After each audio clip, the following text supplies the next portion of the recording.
Donc, les Inukshut, le fameux Inukshut canadien du nord du Canada. Donc, on a notre base ici en tilleul. Pour les besoins ici, ça va être des pièces de bois en pain blanc, pour ceux-là. Et dans le kit, il va également avoir un tube de colle époxy pour faire le montage. Puis un truc de protection. Et le truc de protection toujours. Le truc de protection toujours. Et aussi le bloc de pratique. Pour se pratiquer avec une lame de couteau avant de faire la pièce principale. Alors, on voit pourquoi. Là, tu mets un truc de pratique. C'est en plein ça. Donc, moi, je les mets comme ça ici. Donc, pourquoi? Parce que le pouce ici, c'est pour un stopper.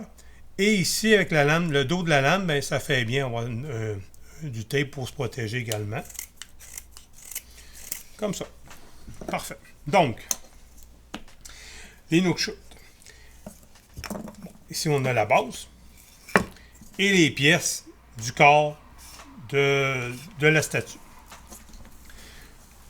On commence par définir, ça ici, c'est les 2 pieds. Parce qu'on a des plus grosses un peu. Oui, c'est ça. Ici, dans le fond, mais que ça est fait, là, c'est comme ça. Le plus long dans le milieu, comme ça ici, et la tête. OK. On va juste le montrer comme ça. Ouais. Attends un peu quand. Je vais te le montrer comme ça. Si on y va comme ça, regardez, ça ressemble à ça. Donc, du plus petit au plus grand. Ouais. Fait que, on va commencer. Genre, on finit par le plus petit. Par la tête, ouais, c'est ça. OK. Ça, c'est quand même une pratique assez intéressante pour les plus jeunes, peut-être, qui commencent. Bon, 14-15 ans. Oui, la surveillance d'un parent ou tout dépendant, là, le degré de, dans le fond, de pratique de la personne. Les pieds. On commence par les 2 pieds. Donc, il faut garder le côté là et ici droit. Qu'est-ce qu'on fait? On fait que couper le corps, c'est-à-dire comme ça. Les Inukshut, dans le fond, c'est fait à la base de roches. Dans le fond, des roches, des grosses pierres. Donc, on va faire une forme de roche, tout simplement. Donc, on va sculpter tout le côté ici, de cette manière.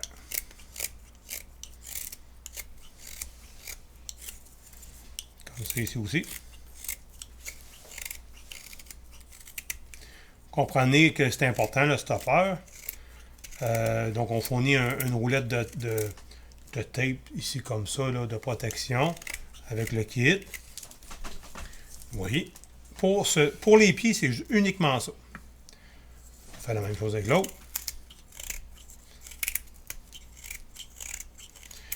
Là, c'est du pain blanc. Ça peut être du tilleul également dans le kit. Là. On y va selon le bois du moment. Là. Un comme l'autre, c'est des bois qui se travaillent quand même bien. Le pain blanc est un bois qui se sculpte bien pour le type de sculpture qu'on est en train de faire. La base, j'aime bien avoir une base en tilleul. Parce que pour la sculpture, tantôt, ça va être mieux.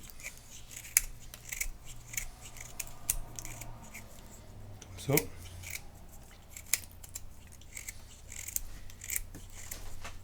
On va m'approcher un peu pour que vous voyez mieux. Donc, on va aller chercher comme ça ici.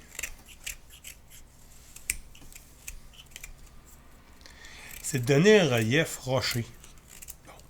Donc, vous y allez selon votre imagination également. Là. Moi, je vais juste flatter avec la lame comme ça pour les besoins du vidéo. Là. Et, vous pouvez y aller selon votre imagination. Comme ça, pour les pieds. Comme ça. Par la suite, on a cette partie-là. Comme ça, ici. Elle, vu que ça va être vu de partout, on va surtout faire les côtés ici. Comme ça. Vous voyez, là, c'est 1, 2, 3. 1, 2, 3. 1, 2, 3. Vous voyez? Par la suite, ici, on y va en angle avec la lame de couteau. On voit qu'on est contre le... Ouais, c'est de travers, si on veut, là. On peut y aller comme ça ici.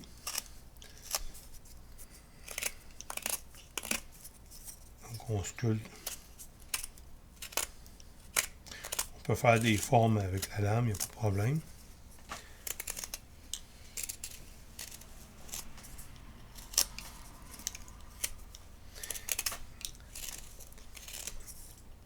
C'est une sculpture, une Inukshuk, qui paraît simple à faire, mais la dextérité de la main, du couteau, là, ça demande quand même une dextérité puis une force. Vous voyez, comme ça ici.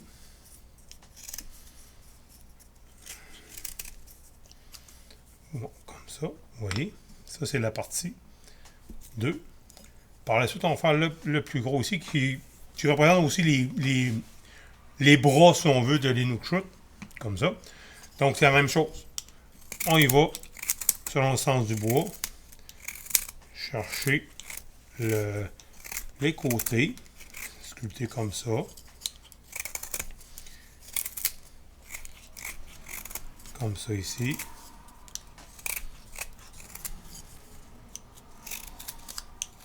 Ça. Vous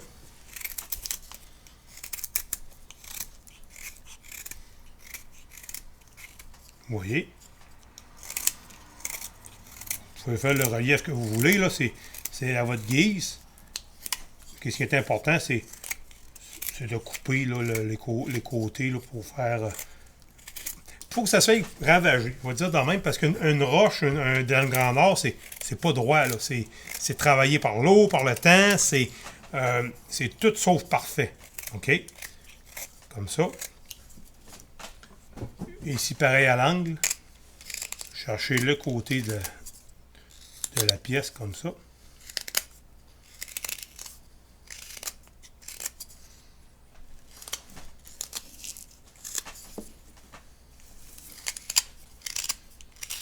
Comme ça ici. Si j'aurais un conseil à donner aux personnes de tout âge qui veulent s'initier à la sculpture au couteau, je dirais, le kit de l'Inukshuk, l'ensemble Inukshuk, c'est un très bon départ, un ensemble de base qui, je considère, qui est quand même très bien pour la pratique et aller chercher la précision de la lame, tu sais, le travail de la lame. Là. On va tout avoir un kit aussi pour faire une belle finition. Oui, ici avec ça, il y a de la teinture. Il y a de la cire d'abeille. Moi, je fais un fini cire d'abeille avec le kit. Pourquoi? Parce que c'est un fini, je trouve, qui est simple à contrôler, qui fait une belle patine et qui est accessible là, à tout le monde. Il ne dégage pas de senteur également, comme des vernis commerciaux qui dégagent peut-être plus de senteur pour les endroits clos et tout ça. Donc, vous pouvez faire ça, même s'il y a un petit peu de teinture, là, la teinture n'est pas si forte à l'odeur, je dirais. Et la cire d'abeille non plus. Donc, c'est une cire d'abeille appropriée pour les meubles ou la patine en général. Ça, vous voyez, ici, c'est le bras, comme ça. On va montrer comme ça. Oui, vous pouvez, oui. Comme ça ici. Oh, pas grave. C'est comme ça ici. On est rendu là. Fait que si, mettons, on le prend, là, je vais vous le montrer à la caméra, là. Regardez, ça monte tranquillement comme ça. OK? On va mettre ça de côté ici. On va prendre après ça l'autre étape, c'est celle-là. Il va être ici comme ça. Donc, je vais aller juste le tasser pour que je puisse voir comme il faut ici avec la caméra. Parfait. On fait pareil. On y va grossièrement. On va y aller garder. Vous voyez la dextérité que ça demande. Comme ça. Vous allez avoir aussi le dessin, là. Un dessin de Inukshuk. Pour savoir quelle pièce mettre pour pas se casser la oui. tête, c'est ça? Puis dans le dessin, vous allez avoir la légende, je dirais. Je vais l'appeler comme ça, mais à quoi sert un Inukshuk, dans le fond, dans le Nord canadien? Donc, vous allez avoir la petite histoire de l'Inukshuk à travers ça et tout. Ça fait partie de la culture d'ici. Donc, comme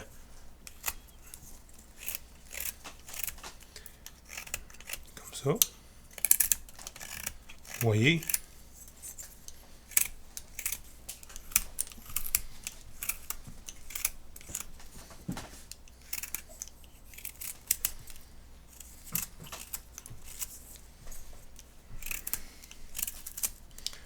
Ça ici.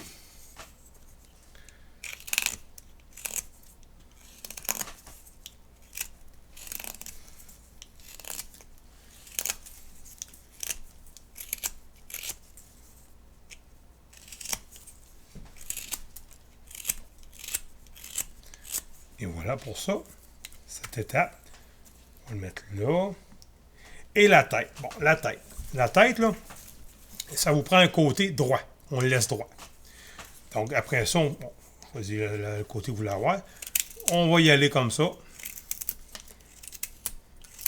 Toujours.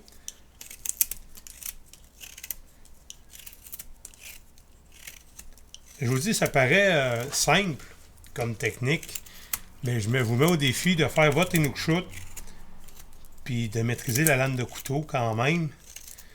Le sens du bois, regardez, vous voyez là? Là, il faut l'enlever de bord.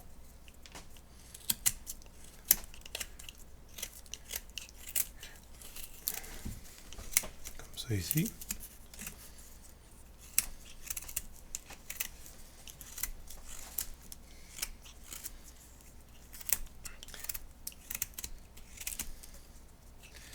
Si vous cherchez un modèle de départ pour vous initier à la sculpture sur bois, je vous dirais l'Inukshot, c'est peut-être le plus simple. Là, tu fais le rebord parce que ça, c'est... C'est le dessus de la tête. Le dessus de la tête. C'est ça, c'est le dessus de la tête. Ouais. C'est une bonne question. Je fais le dessus de la tête. Ouais, c'est ça que chaque pièce plate, c'est pour aller sur une autre pièce. C'est ça. Oui. Là, vous pouvez faire la forme que vous voulez. Vous pouvez aller chercher plus ronde un peu vu que c'est la tête. Vous voyez. Comme ça ici. Et voilà pour ça. Là, vous voyez ici, je vais juste vous le montrer. Là. 30 secondes. C'est pas évident parce que là, c'est pas collé. Dans le kit, vous avez justement de la colle pour ça, mais vous voyez, là, ça ressemble un peu à ça. Par la suite, on va juste mettre de côté, on fait la base. Parce que là, on a fait des nouvelles choses, mais ça prend la base. La base ici, qu'est-ce que je vous conseille de faire? C'est de garder ça droit ici, pas y toucher. Le côté. Allez arrondir comme ça. Là, vous voyez, regardez, là. Là, artificiellement, vu qu'il y a un trait de scie qui a été donné d'une forme bien précise, vous tombez à contresens, de manière, je dirais moi que j'appelle ça de manière artificielle, du sens que le trait de scie, vous avez fait un sens. Tu sais. Vous allez virer ça de bord, pour continuer de l'autre bord de même. Et l'autre, la même chose de l'autre côté.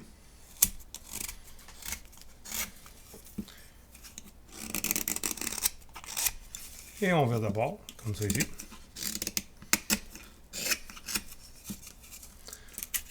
Comme ça. Et on vire ici, comme ça. Ça, c'est notre côté. Par la suite, on va faire... Dans le fond, c'est vraiment enlever le trait de scie. Enlever le trait de scie au maximum. Ça va vous donner un relief intéressant également. Là.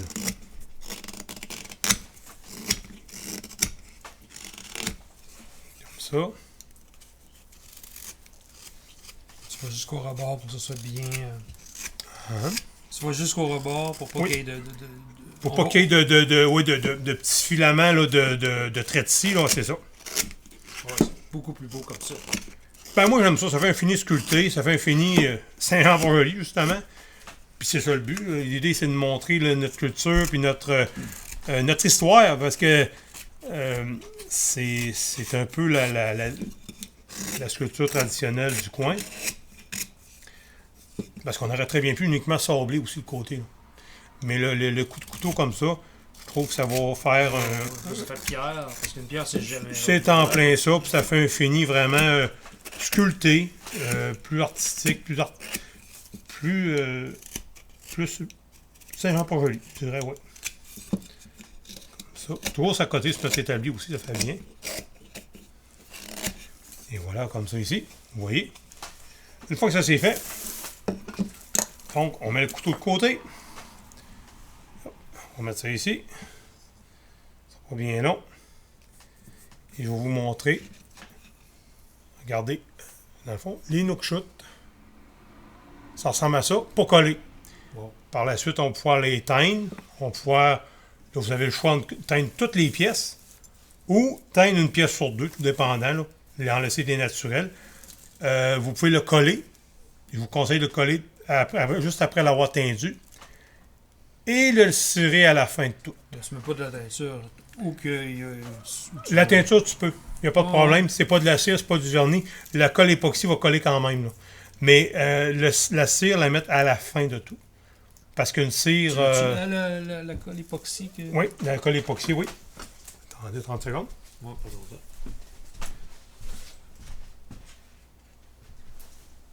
Pas ton temps. C'est la magie du cinéma que le temps est relatif. Mais...